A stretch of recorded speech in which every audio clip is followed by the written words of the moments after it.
Welcome back to Gaffer Salon. I'm John Roach. Thanks for coming back once again. I've been thinking about I wanted to do an episode on documentary lighting. And I was batting around some different ideas. And a few weeks ago, I stumbled across a new Netflix doc called Homicide New York. And I started watching it, and the first interview popped up. I'm like, wow, that is really a beautiful interview. It was embracing a wide shot that included a huge bank of windows, great modeling on the face. That was a crime doc. They could go a little more edgy, a little darker, a little more moody, etc. And then the next interview and the next interview popped up, and I could start to see the style, how they were playing A and B cameras, sometimes the same, sometimes differently. But it was always like this embracing of space. Throughout the whole, whether it was in a small apartment or a kitchen or a large office space, it was always about looking at the space and sort of transforming that, I think, in a really interesting way. So, I do a lot of doc work myself, and I do a lot of Netflix docs, and they range. Sometimes you get a bigger budget doc, you've got your 3-ton truck and 2 or 3 or 4 G&E guys, and other docs are small, limited budget. It's usually me in a minivan with a limited package. And this is one of those docs. And I think if you're a younger guy or younger doc person or DP starting out or early in your career, there's always this wish, oh, if I could just have the tools, if I just had the gear, this could be so much better. And I think what's really interesting about this project is they didn't allow a limited budget to limit their thinking about how they could elevate the production values and really achieve something special, interesting, unique, stylized. And I think that's really important to look at in this project. And what I want to dive into is this was limited amount of gear.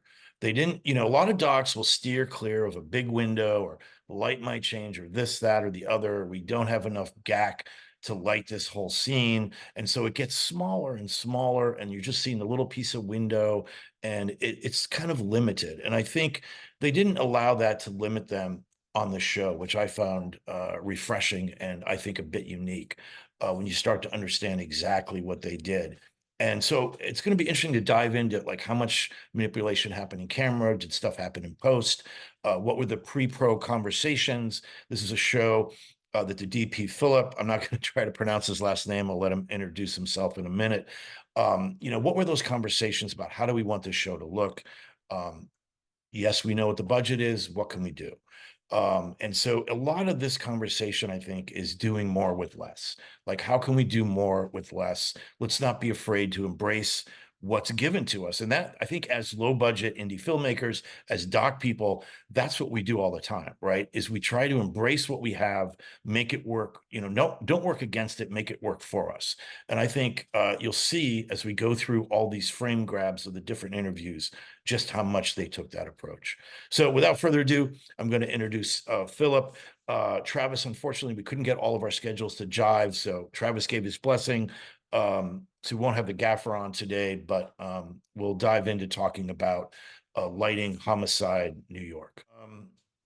So Homicide New York. I have Philip out in LA by way of Austria. I'm not going to try to pronounce your last name, so you go ahead. Hey, John, thanks for having me. Yeah, I came to the US when I was 18, 5 years of lighting in Miami. And then 2008, I moved to LA. And since then, been just strictly shooting. And 8 years of commercials. And then 2016 went into the doc space. And that's where you find me today. Yeah, and honestly, I do a lot of doc work, and it's always been a passion and something I've done almost since the beginning of my career. It's probably maybe half to 2/3 of my work. And the, you know, and I told you the thing that impressed me, I remember as I started watching this and the first image came up, I'm like, this is something special. This is really kind of a unique approach. And you really embraced space and wide shots. And then when I found out that you just had a gaffer, one G&E team, and then when you finally sent me the list of actually what you had, I'm like, this would fit in my minivan. This is a really small package. And I just thought it would be interesting to dive into like when this first landed on your doorstep and you were crafting how you guys wanted this to look between you and the showrunner, maybe you could talk a bit about, crafting the visual approach. The showrunner is Adam Casson. Him and we been trying to work together since 2016, and this was the first time we got an opportunity to. And we had quite a bit of uh, like lead up before the show actualized.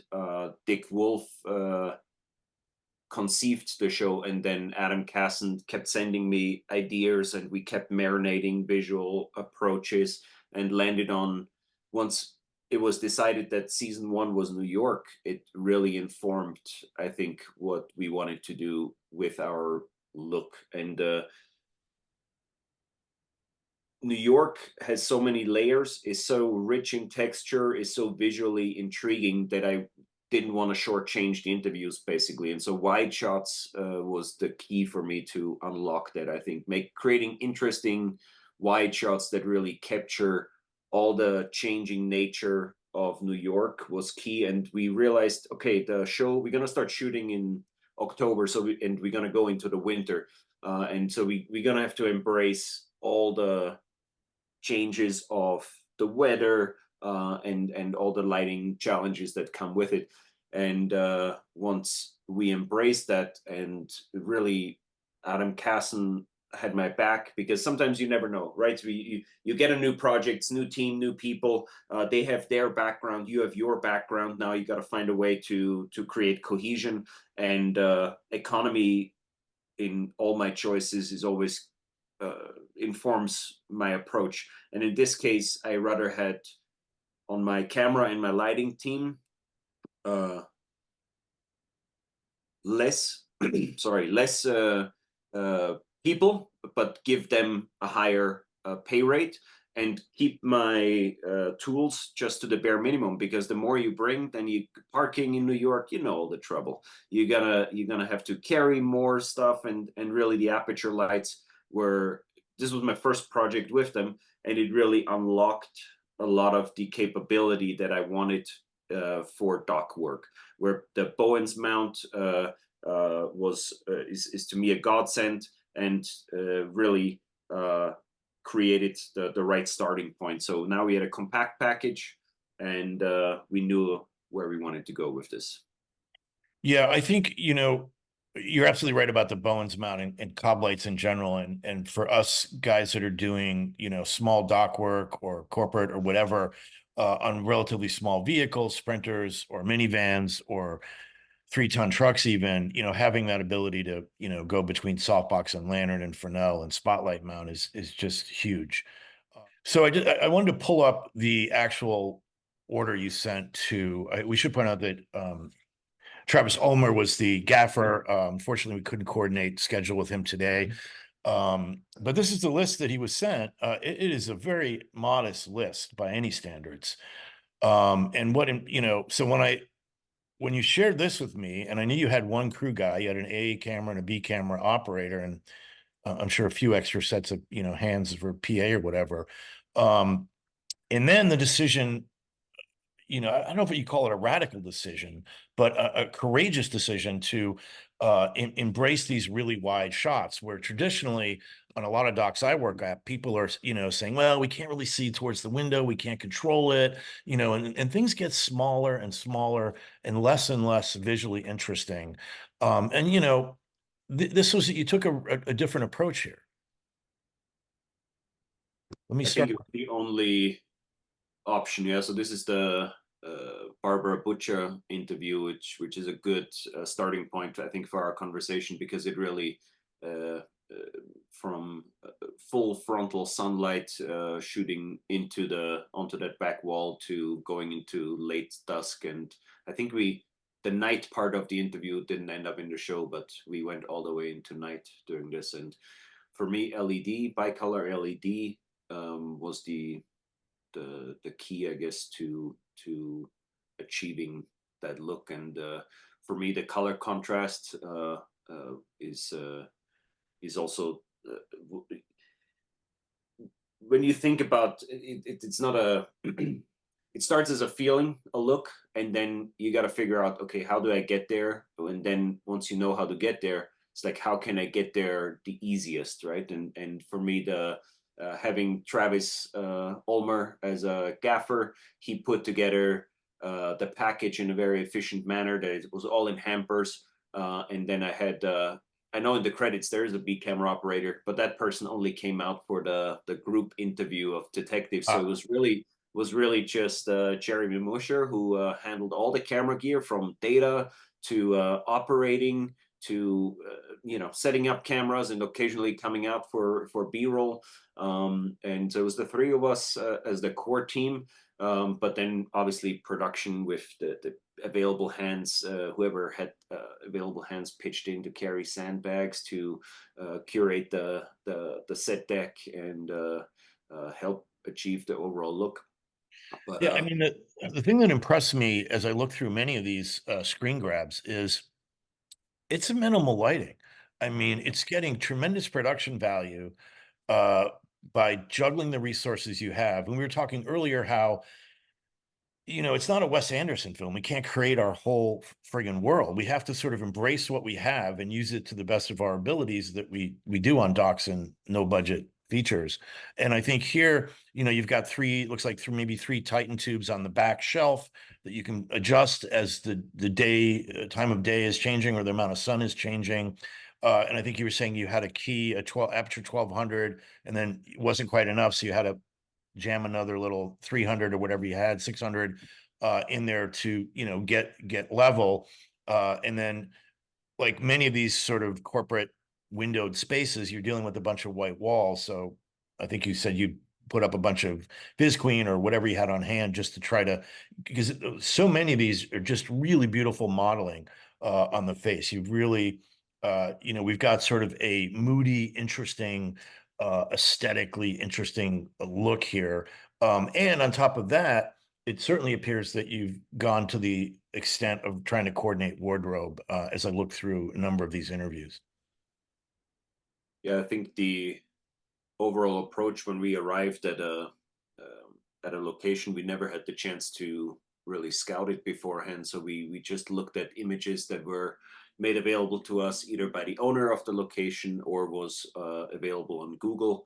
And then I compared that or combined that with the sun tracking app data. Then we walked into the space. At that point, just decide, okay, this is going to be the most visually interesting and appropriate for our story wide shot.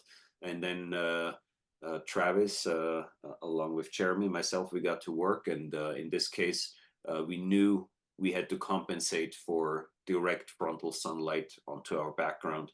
And 1200 with the large Chimera and the LCD on that. And then right underneath it with a baby C-stand, we came in and pushed another 600 through that same umbrella. And it was right on the edge of the wide shot, and super close to Barbara Butcher, just to Mhm. hold the highlights that were now the stainless steel in the background. So Yep. doing some of this, and this interview spanned multiple days and several hours of that day, and then the Yeah, I rest. think just to go on, so here's an example. I don't have every example because it even got brighter than this, but you had really direct light coming into play and the backgrounds become much brighter. So I'm imagining you and the showrunner must have had a conversation because it's like, look, if we're going to embrace this wide shot, we're going to have to accept a certain amount of changes. And what were you saying? You put the ballot, you had some control. You weren't maybe Travis was controlling tubes, but you had the key controls near you. The key lights and as many ballasts where the head feeder would basically reach towards where my tripod was.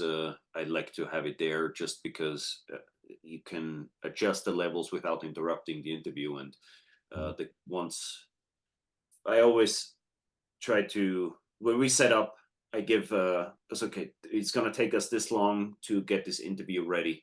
Once the subject steps in front of the camera, it's their space, and we don't want to intrude with our technical or aesthetic needs, except if it completely breaks, right? You have to, but that shouldn't be the case ever. You want to let that interview naturally develop. Don't interrupt the flow of that interview. That's top priority at that point. So having those controls headsets to communicate with Jeremy, who is operating one of the cameras. I'm sitting behind the other camera, and Travis is hiding somewhere, usually close behind the neg fill is his chair and his iPad. He keeps an eye on that the battery levels nothing cuts out. There's a second monitor. Sometimes he keeps an eye on that, and is really critical that everyone throughout, no matter if this runs a whole day or just a couple hours, everyone stays vigilant, and we all support the overall look of this. Yeah, here, I mean, this is another example of it, getting, I guess, closer to sunset. It's getting darker. You've got these nice teal colors in the background. Her suit is, everything's sort of integrating. And when I saw this cut into the film, they obviously don't play back to back. They're not cutting within these two different times of day, but they do appear relatively close to each other towards the end of the first episode, and it's perfectly fine. It plays just beautifully. Here's the close up of the moving towards sunsetty time. I think it's to me is the beauty of New York, like the ever changing lighting conditions, the ever changing reflections bouncing off this building, and once you make sure that you are aware of that possibility as a first time or being on that location, you got to say, okay, this is what the sun can do. So now until you see it, obviously you won't know for sure, but you want to be ready for it. So you just need to have enough firepower on your key and your other sources to always compensate and hold. We shot this on FX9s with some Canon still lenses, FD still lenses on there. The wide usually was a 24 mil wide open at 1.5, 1.8, whatever that was. And then the long lens was an 85, also around 1.5. I can't remember what the stop on that was. And so you just gotta make sure that those frames keep working. You never fall apart, and that means making sure you test that. Like that's what a light meter is for, right? You go in there and you make sure that your key light gets strong enough to be able to up that if the sun comes out. Did you have some days where it was one of those, sun's in, sun's out, sun's in the clouds, sun's out of the clouds? Often, yeah. Okay. I mean, you know what fall and winter looks like in New Yeah. York. And, So you're just literally are you writing your stop and your levels? You're just dealing with the like, stop stayed the same. So the FX9s, the great thing is those variable internal NDs, and those really, I have a Flanders monitor on my camera where I have both feeds and with false color, because your eyes get tired too throughout an interview. So you don't want to rely on your eyes. So at the beginning of the setup, and because we got to return to these setups sometimes a month, 2 months later to shoot another go. So I keep, I just take stills of the false color image, and I set a range for, okay, this is where my skin tone will fall, the key side skin tone will fall. And then just knowing that your highlights can't go beyond whatever IRE you choose for your look. In my case, right. I just try to not go past 95 RE. Now I gotta balance my exposure to that always. Yeah. So we're jumping. So that was sort of that one. The first one was really interesting to me just because it were so many different times of days, so many different times of day. And then we move into this officey kind of space where you're just embracing these existing fluorescents, and again the color palette, these teals, his outfit, and I'm guessing this is not. It almost feels like it's a key light and not much else. This one actually was a bit more involved. I don't know if you've got the wide shot Oh of yeah, this. I forgot. I forgot the wide shot. Yeah. There's Right. so on it's usually, but yeah, obviously a few practicals that we carried on our truck, and we bought more and more. I found things on Amazon, or the crew went out to Target because we knew, okay, they'll be coming to this location, we need more practicals, right? So that we ended up with quite a selection. But then before we even started, part of my pre-production is work of developing a look is also deciding, okay, this is the color palette, and part of that color palette is relaying to all the people that hopefully step in front of camera that they are aware of the wardrobe choices, that they bring a selection. And then so this is the colors, but then you also want tonally to say, okay, bring something in the darker range, bring something in the mid, bring something in the brighter range, not only for your tie, also for your shirt, also for your jacket. And so you hope that because you don't know where they're going to necessarily end up in what environment and what your lighting might look for that. So if having those options it helps a lot to make it feel natural and all blend together. In our case, really the monochromaticness was Yeah. saying, let's edit everything out on the set that doesn't fit into our color scheme. Like on the top left, those are all our own binders that you see on we brought in those binders so that there's no reds, there's no white binders in there, there's no pink, no Right. off colors, right? And then in this case is probably the 600 with probably one of the smaller Chimeras LCD is keying him. We have underneath the bookshelf there's a 4-foot Titan tube. Underneath the table is a 4-foot Titan tube, giving a little bit of uplight to the table. In the lampshade, the vertical of that lampshade in the brass post of that, you see another Titan tube that just kind of extends the blue ambience around a little bit. And then on his shadow side, ear back, there's another basically a 4-foot Titan vertical, probably with one of the snap grid LCDs that just gives a little bit of kiss. And this location you'll see reoccur multiple times throughout the show. Was an old metal factory abandoned office space, and some film production in the past came in and rewired the breaker box, which gave us great control over the overhead rows of fluorescents that were all already color matched, and it was a godsend. Did you have to do any post? Was there any like power windows or any kind of like, oh, the windows they're getting a little too hot, but we can't control them? Was there any of that, or was post pretty straightforward?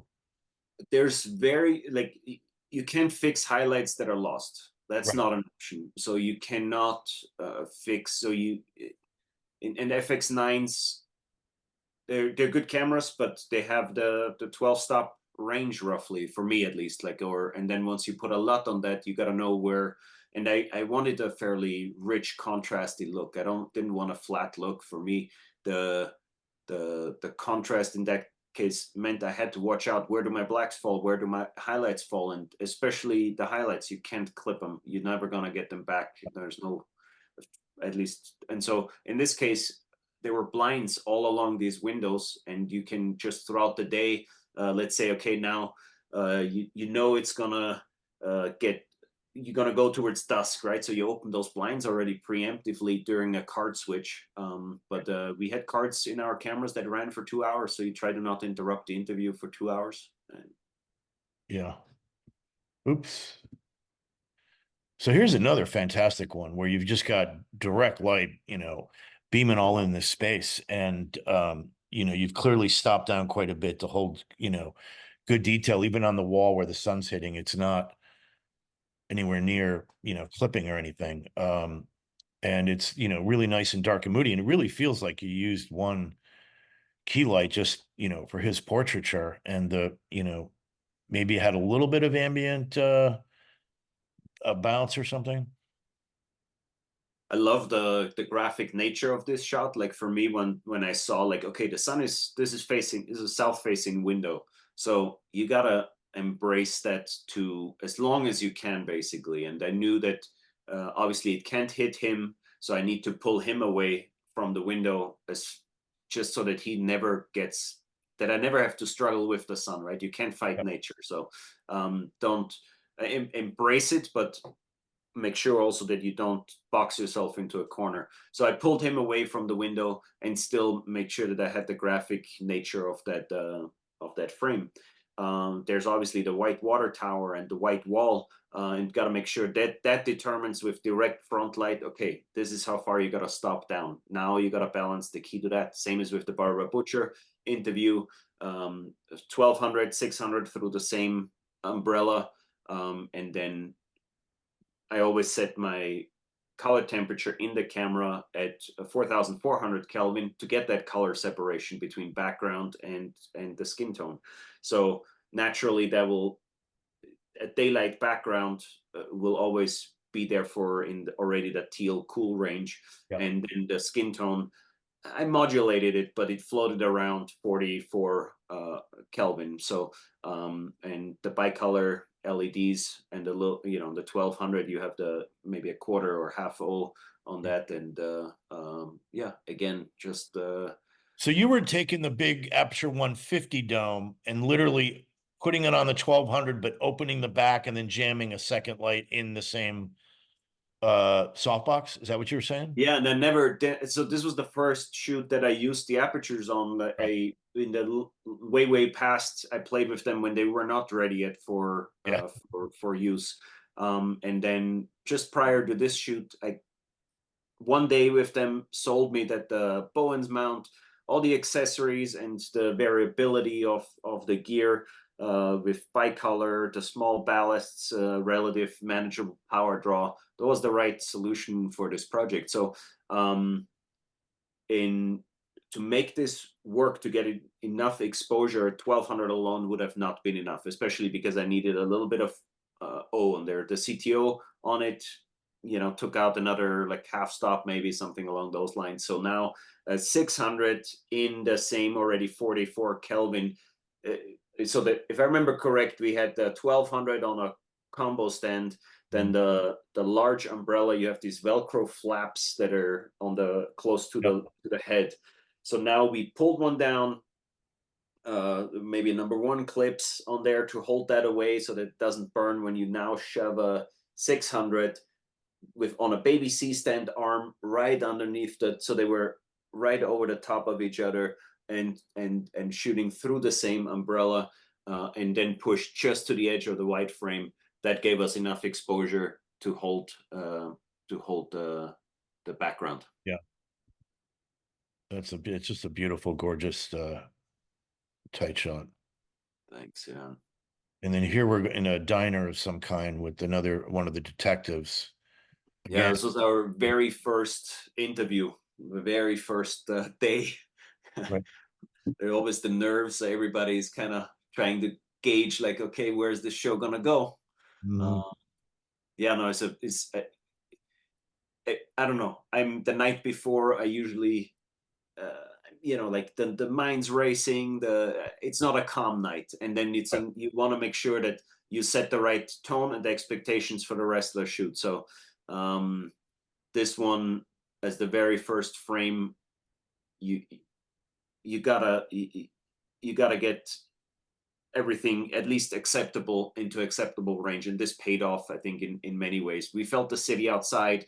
We Yeah. had this was clouds in and out all day, and we, the apertures really paid off already on that day. Everyone saw that we can set up really quick, and the amazing support from the entire also production team, like from the PA. Like this, you walk into a diner, this was an active diner, so there's so many different colors and just chunk everywhere. So you now gotta, everyone hands Strip on it out. deck, and everyone saw that, okay, this is exciting. We're trying to do something that is I don't know, that I think everyone felt after that day one that we're doing something that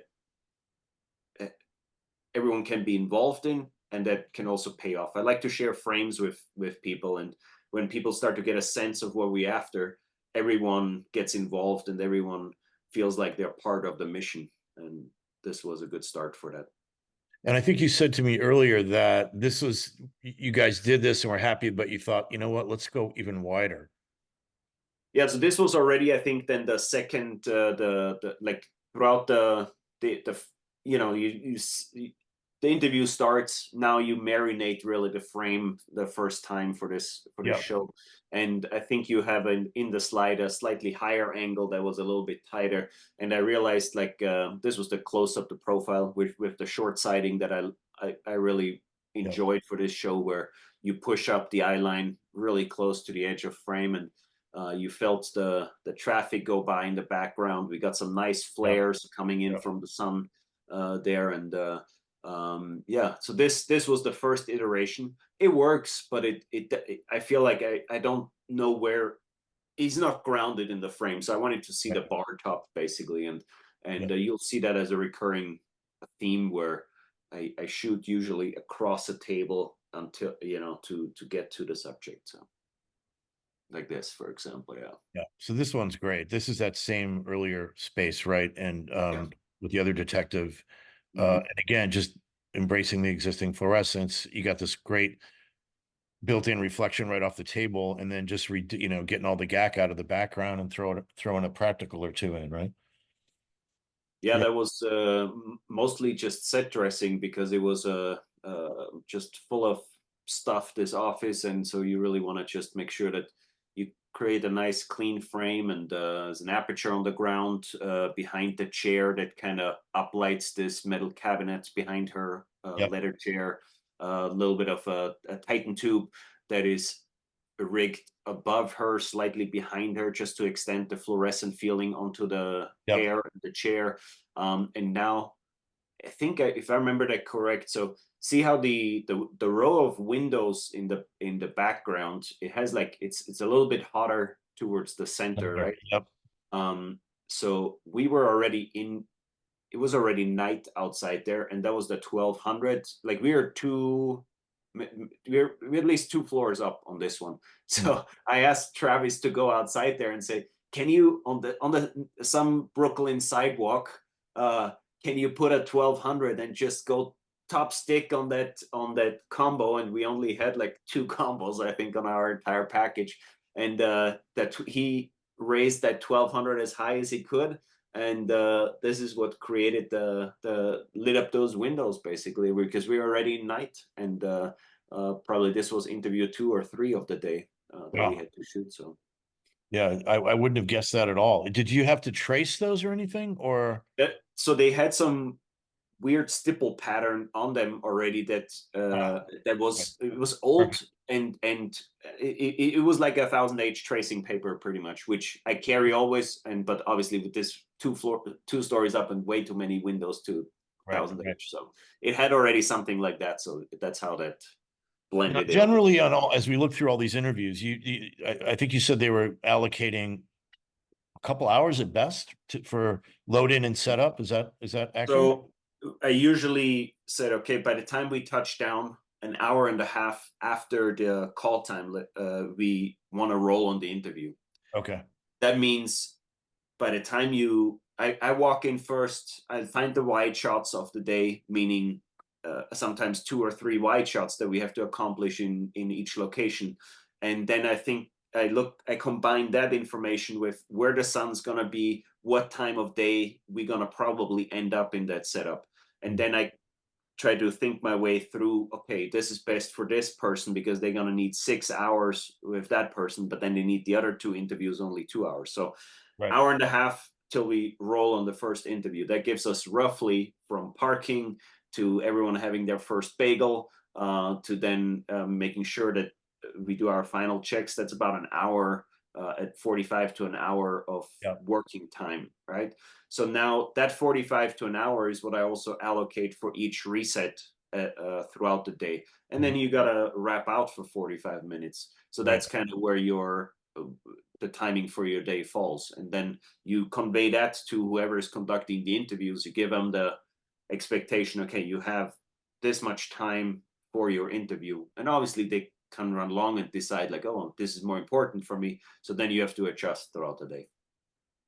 I don't know if you feel this way, but I've often felt on some of these doc or low budget projects, sometimes having less stuff actually A, makes you more creative, and B, sort of frees you up in a weird way. When you start to have like a whole truckload of stuff, there's always a subtle feeling like, oh, we gotta put more stuff in. We got more tools. But this is sort of like just what we need and no more, right? This is like making it uh, you know, I don't know. To me, it just seems like a perfect amount of stuff for this job. And I would, when I first saw this, I thought, there's got to be a much larger package. There's got to be more crew guys on there. But, understanding how to light and how to control things and how to work minimally, I think is really, it's just so important on these challenging budget projects. Think I'd rather have more shoot days or Yes. give Yeah. crew more money rather than spend it on gear, because gear, there's time and a place for everything. Sometimes you need to provide X amount of capability, but if I'm in charge of how I create the frames, and if what I want out of each frame and setup, like saying, okay, this is the place to capture this interview well, then it's up to me to put the chess pieces into place and Yeah. say, we don't need more, because more is just in the way just to get to stuff, right? If you overfill a 100%. sprinter, 100%. you It's overfill yeah. your car, it's not going to work. Yeah. I was having a conversation with Jacob Ballinger, and he was talking about having lit this film with Christian Berger, a Hungarian film called Le Grand Cahier. And we were showing a scene, and he had like 3 or 4 lights out windows. And it was all about using these reflectors, using the ambient light in the space, working off reflective surfaces. And if he's like, if I had 15 lights, we'd still be lighting it. Like we would have no time to like play, no time to really hone in on our look, because they had like 3 guys or 4 guys. And 2 of those guys were the ones jumping ahead to light the scene. So it was really 2 people doing the bulk of the lighting. So, there's an economy, I think, of scale when you have less stuff, you can really, in some senses, almost do better work, but I digress. So here we are in an apartment, and this is to me a bit of an unusual and an interesting take. It's really all of these shots to me are about embracing this character, this person, this real person in a real space, and really getting a sense of where they're at. And I just think this one is a gorgeous example of combining, these practical sources, the natural stuff you have happening in the window, and getting the key light just right. I mean, it's not a huge, again, not a huge amount of lights. It's just really doing stuff smartly. I think curating the frame is what I enjoy most, because once you're hit the record button, now that interview lives forever, right? So you Yeah, you want to make sure that, okay, it does justice to the subject matter, and in terms of, if in this case it was a relative of one of the deceased, and you're there to service that, but you also got to create something that is visually, I think, appropriate and sets a consistent tone for an entire show. So in our case, the practicals provided the accent, the warm accents, because I knew I wanted to go for this color separation, right? And so then really our collection of practicals kept growing throughout the show, and this was right. a good example of that, where that round little lamp was in the location, then the background lamp in the near the windows is ours, and then accenting the wood paneling in the hallway with, probably there was the 300x aperture, probably even dialed warmer than Right. 3000 Kelvin. And then a little bit of here I gave a little hair light once I saw, like, okay, you never know. You see Yeah. photos of people, but until they show up, in this case, I knew to a white wall right behind her, you can never, there's no way, no reason to light that up.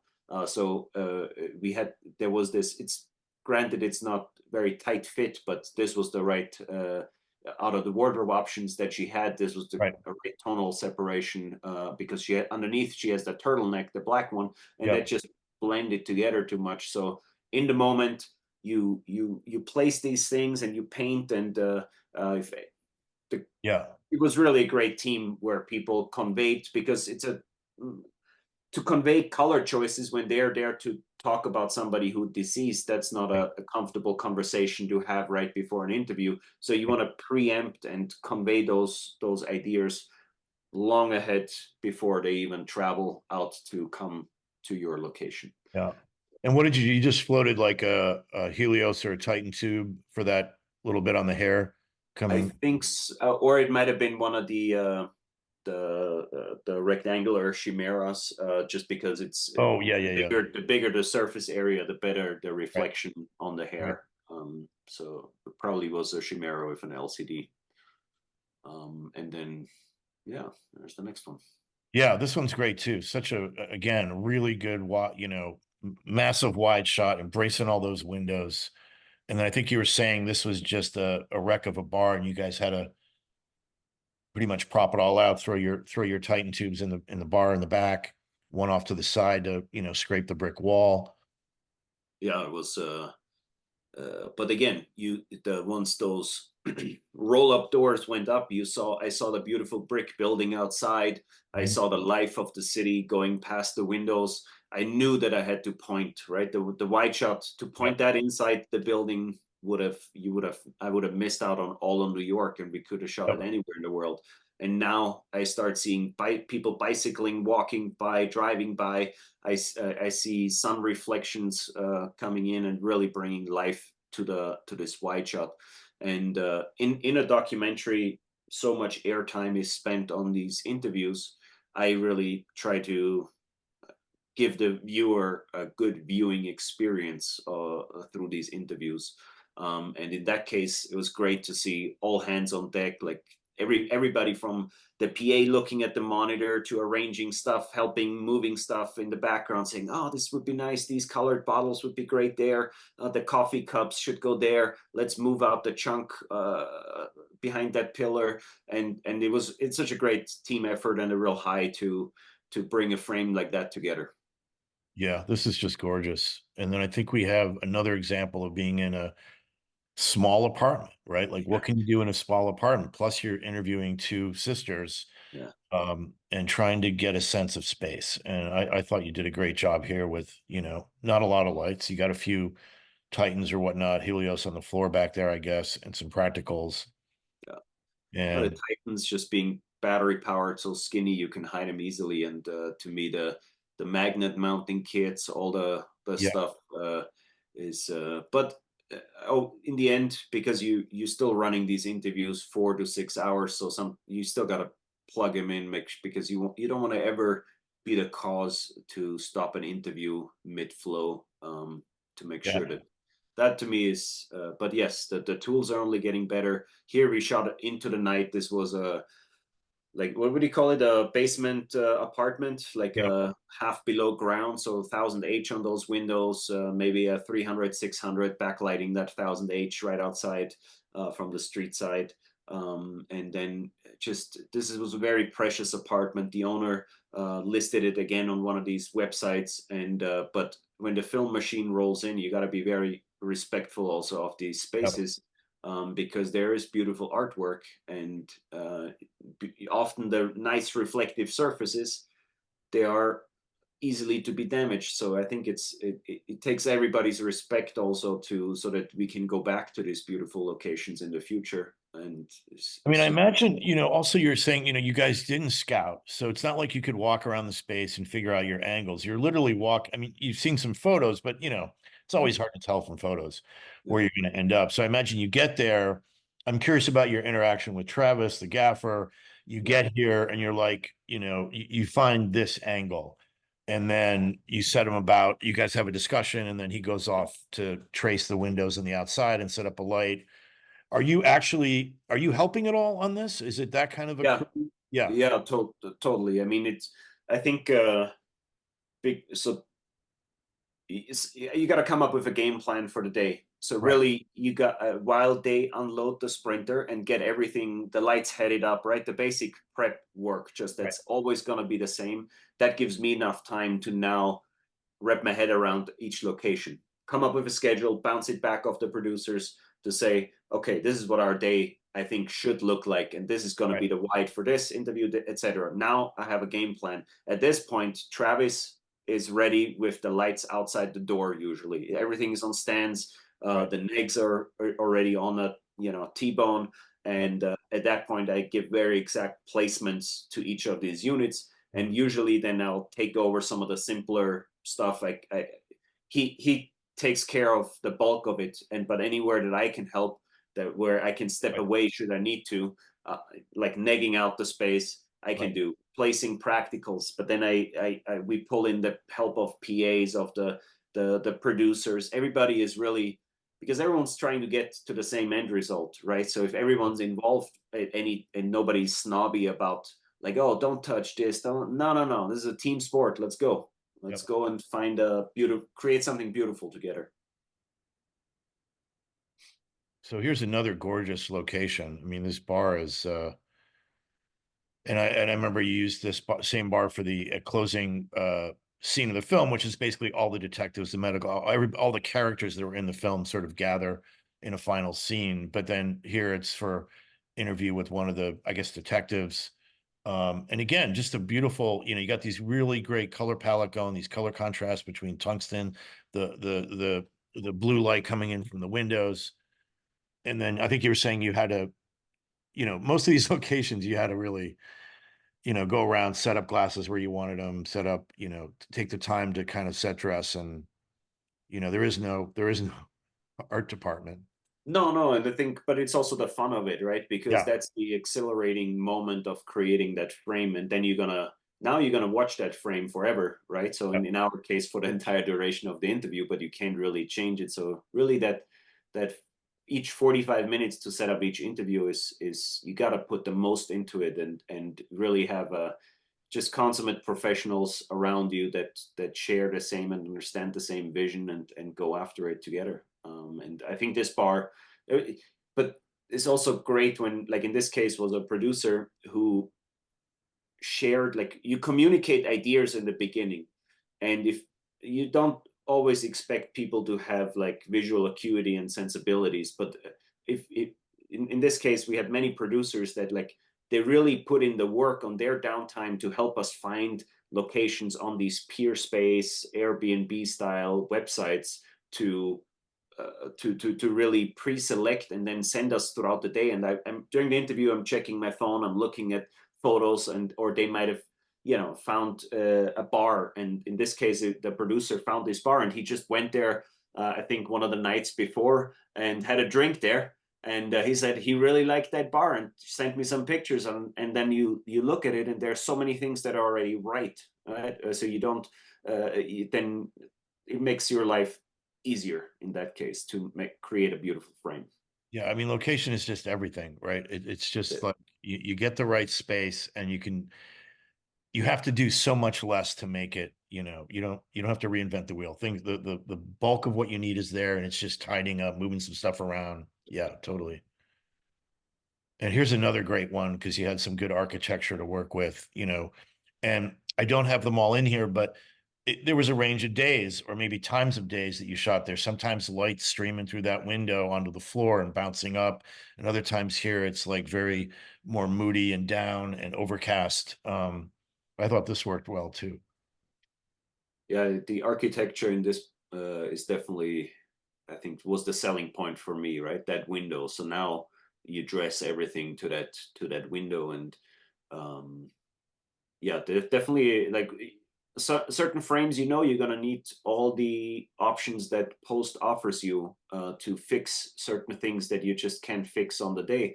But if you know those capabilities, you don't need to stress about them on Yeah. the day, because you just say, okay, here is one of those where we're gonna have to separate the body from the rest of the environment later. And it's possible, as long as we don't fuck up by uh, blowing highlights Right. or crushing shadows. And in this case, it pushed the limits, because her hair, and this is the first time I had seen her, and she had really dark hair, and no matter Very what dark. light you pushed on there, it really absorbed that light. But yeah, Now it that's looks like behind her, behind the chair, it looks like the wall is a little bit lighter. Did you add something hidden back there?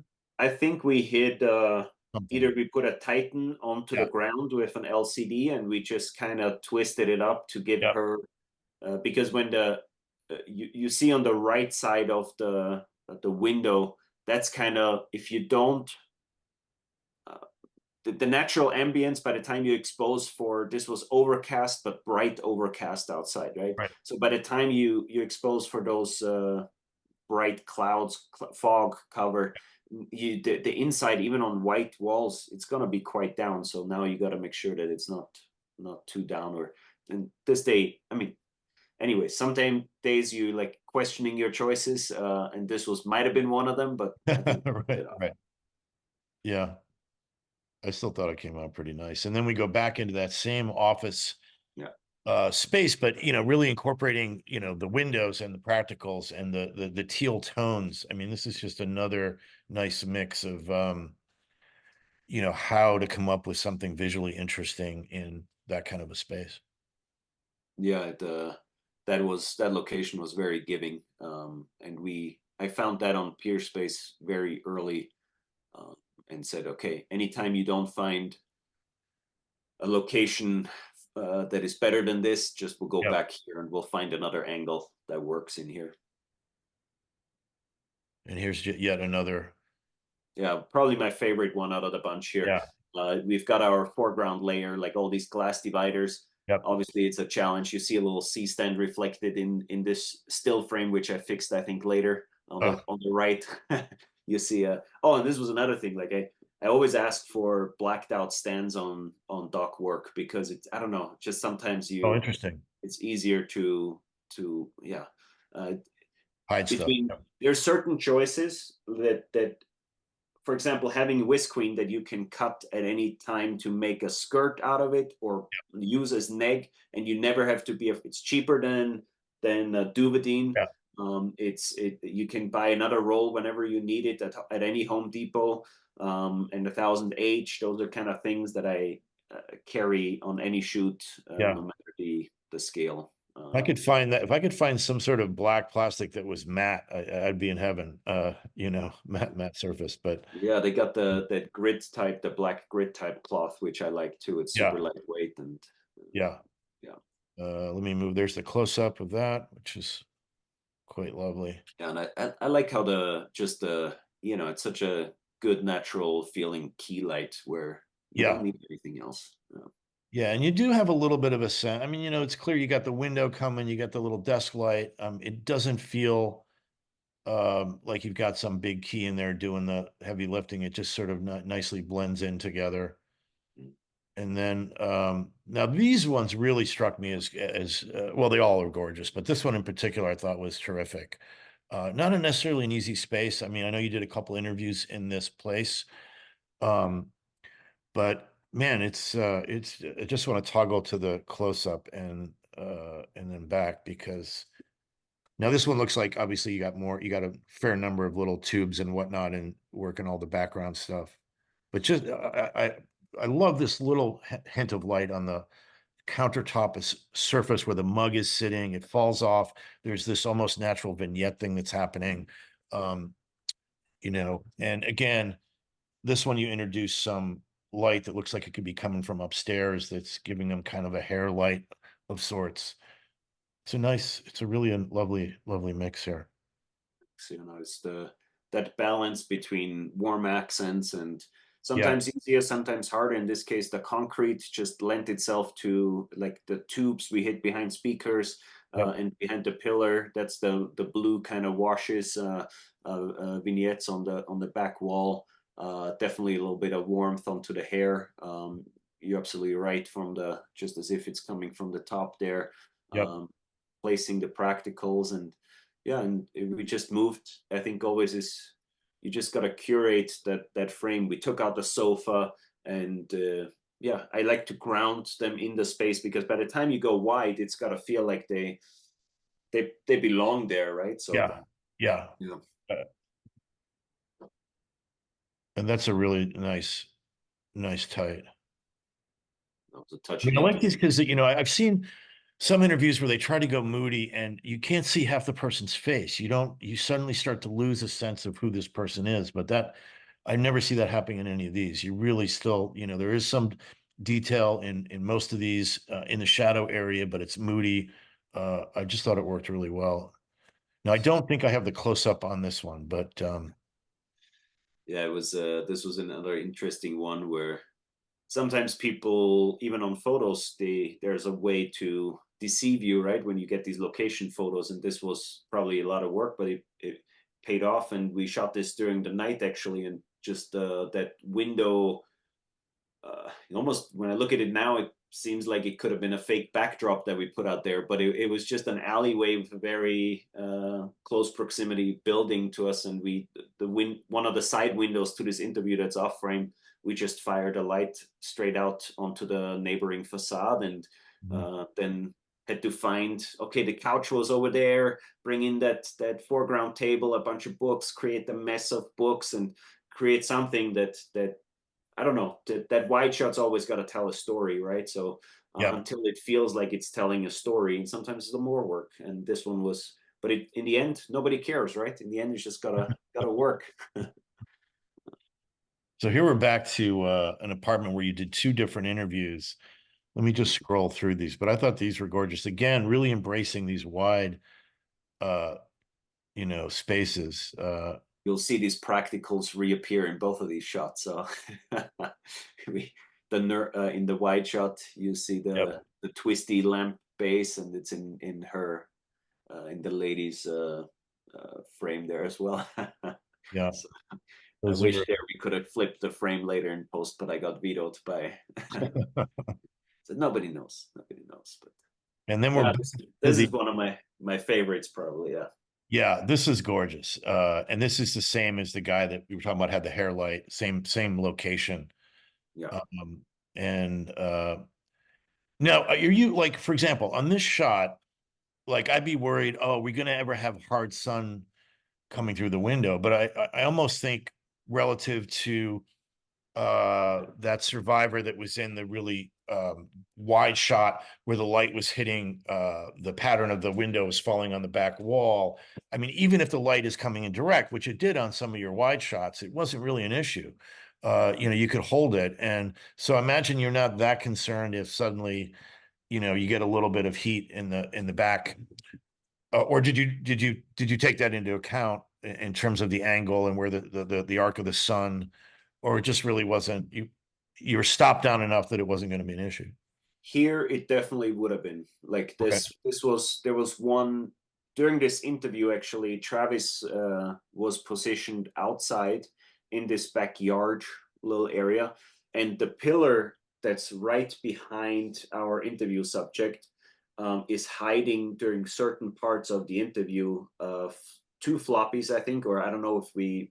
because I think I had only two floppies and two diffusion frames, 4x diff frames, but we used those to where he, like, during on our headset, it's like, Travis, the sun is coming in, move it, camera left, move another foot, camera left.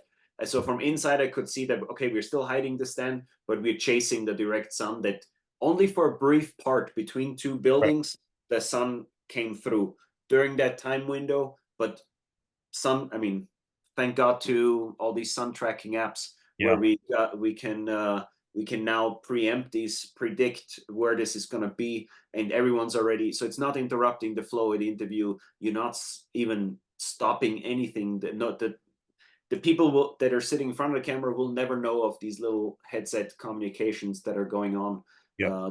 to really dial this in, and you know, so it Yeah. doesn't fall apart. Yeah.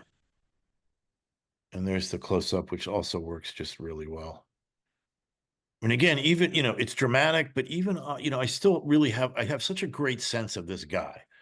you know. And I've seen so many docs where this just goes deep, deep, deep into black, and you suddenly really lose the dimensionality, and you lose, I think, the sense of character and the skin. And I thought these ratios and the way you were playing with contrast and modeling and light and dark here is really, really working well. I think you hit the nail on the head there. Like the ratios between, like, how many, in my case, right, because the color contrast warm to cool, Yep. when you cut back between wide and tight, the ratios gotta fit Yeah. about the same quantities into Yep. that frame. So that's the, I think, and that's why you see me sometimes, I think, and this is more an emotional choice than a scientific one in that moment, where the short sighting might fix sometimes that thing, because now you can Yep. place a practical behind that is already playing Yep. in the wide, right? In this case, I didn't need to show that the warmth is more obviously in the right there. So Yeah, so I guess he's getting a little bit right off of this. I'm pointing at my screen like you can see it, but off to where the mugs are and the little Chemex coffee thing. There's that Helios or Titan tube there. It's warm, and I guess maybe he's getting a taste of that here in the close, or it yeah, feels like. I think that's just a natural extension of that. Yeah. I don't think I Yeah. Yeah. extended that with an additional unit. And then there there's not was much right in the background. I mean, you've got, clearly on camera left, there's a Titan on the floor under the table. There's a couple of Titans, and then maybe something deep in the far right background. that's Uh, right. yeah. Yeah, I think it's just the 4-footers and 2-footers in that case. It's Yep. just Yep. that can easily hide anywhere. And then I always that's just the beauty of when you can decide on a lot of these things quickly. Now it's just easier for me and quickly. Travis has them at the ready, already linked to the iPad. Yep. I place them on the little tripod stand and can already place a plant in front of or a chair in front of it where I know that's going to work for my frame. And yeah, I like this about documentary a lot because the machine is a lot smaller. So Yep. the painting sometimes goes a lot quicker. Yeah. Less moving parts. Yeah. And here we are back in the same diner that we did one of the first interview, or your very first interview. Just moving over to the booth and getting a sense of that. I'm guessing that was just natural sun in the background. You're just mitigating it with some of these shades. Uh, I so the over his frame left, his right shoulder, yeah. there is the warm spot through that the what do you call those window Glass bricks? brick. Yeah. Glass Yeah. block, glass brick. Yeah. So that's our own. That's a 600 Wow. dial to probably Yeah. 2700 or whatever the Yep. warmest setting is. Yep. Because I had throughout the day on there's part of it that's with our light. Right now, there's also some of the real sunlight bouncing in. And so I knew that I needed to carry this even when it becomes overcast or when the sun doesn't come in from the other side. I knew I needed that little accent so it shares a little bit of color continuity, or that's at least what my thinking behind that was. And on the right side behind the blinds, because this day was so much going in and out, I Mm. didn't want those blinds to constantly go dark and bright. So we tinted that and put our it must have been either full grid or something, an 8 by right outside those blinds that are next closest to him in the where Yeah. the yeah so Now, what did the you do for the key? Because you're keying in from camera right, his left. yeah. So you have, Originally, I first tried a card bounce ah, right. with the thought attachment, and it was then I had to because that all those silver, chrome, shiny, like light fixtures, pillar things, Yep. they caught so much of that I think I ended up halfway through this interview or something. I swapped the unit to direct with an LCD. Okay. So you must have some kind of boom arm to get out over these uh booths or something, right? We just moved out like the booth that is closest, like Yeah. in the foreground. We Yeah. just moved the table out and jammed ourselves in there, and then Nice. it's pretty tight quarters. Yeah. Everyone better Yeah. wear their deodorant that day. There's the close up. Yeah. Now this is interesting. We're moving into the interstitials. And I found, I was telling you earlier, I found these really quite interesting because they were, you know how it is. There's so many docs that do these crappy recreate things with bad actors. And this was like a completely different approach. It was that it was voiceover. These were laid in. They were generally slow moving zooms or pushes or moments, evocative uh, um, moments. And you got, as you said, you were what, 10 days in, and I was very surprised to find that these were all shot in the studio, entirely shot in the studio. So maybe you could talk about that a little bit. I'll scroll through some of these. It's when you go and we shot two seasons back to back. Each season had 5 episodes. So we shot New York first. At that time, by the time we shoot all the LA interviews, which will be season 2, this will be released sometime in the summer. Now you get to see radio cuts of these New York episodes trickling. So now you get a feel. Okay, this is kind of the rhythm, the pacing of these episodes, and the showrunner Adam and I, we start to then think, okay, what's recre? What are we gonna do here? What are the visuals that we need to support the storytelling? You always want to replace as much of stock footage and whatnot Yep. with your own footage to keep the style, the look consistent. And slowly but surely, we ended up because we had to shoot or the budget dictated that we couldn't do anything in New York anymore. Really, we can't go there and start shooting. Or the sacrifice financially would have been too big. So okay, what does New York in LA look like? And obviously, I'm based in LA. I have long-standing crew connections. My gaffer out here, Steve Francis, with Electro Lighting. He's got stages. They're called Stage Dis LA. Check them out. Great stages and great gear. So we chose one of his stages that had a psych, 3-wall psych in there. There was about 80, 120 by 80, or might have been one side a little bit longer. And then I created these basic building blocks for the set construction. They were all the walls panels were the same sizes, and then let's say I had 4 door frames, I had 6 windows, and then 30 just flat panels, 4 by 10, right? And with those, I created on that stage, every single set. They never changed color. They were never seam taped because of our abstract, out of focus style. It really lent itself to not needing a perfect set.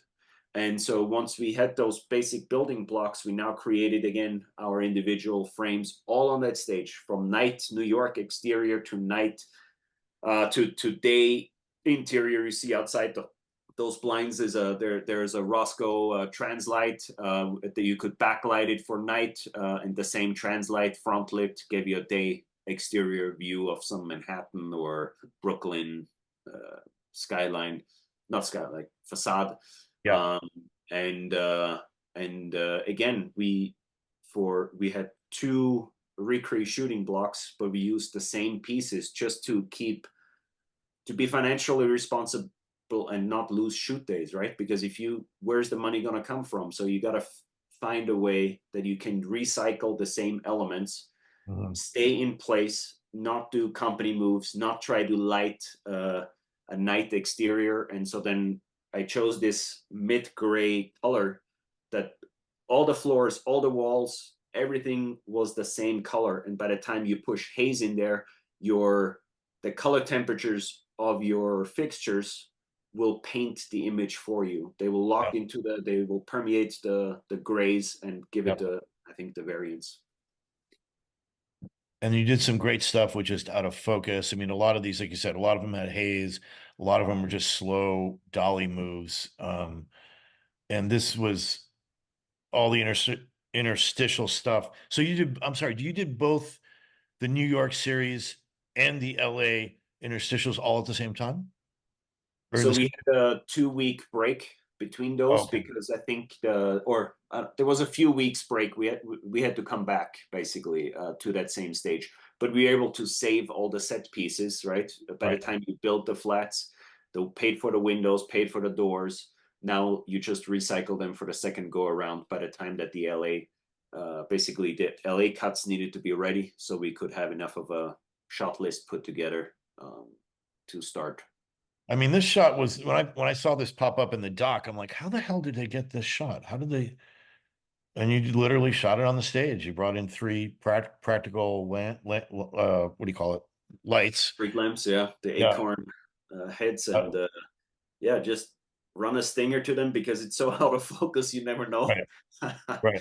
And then enough haze, and I mean the haze was running all day in there and obscured a lot, but also blended the image and had a great key grip, Michael Giovanni, and he put a grid already into a height where you didn't need to always, like, obviously you want to avoid having to drive. It's 2 guys on G&E, and then occasionally a swing PA that was assigned to G&E department. So it's only only so many things you can do throughout the day. So you must have had a pre-light, right? You had like a pre-light day or 2, and you built. It was two pre-light days where we were working in tandem with the art. Let's call it 2 days, and then the rest you can for me, it's always the first week or the first couple of days they set the tone, and you want to make sure that you're on point, and then once the machine's running, now you can start planning and catching up with things that might not have been possible to get in place right away.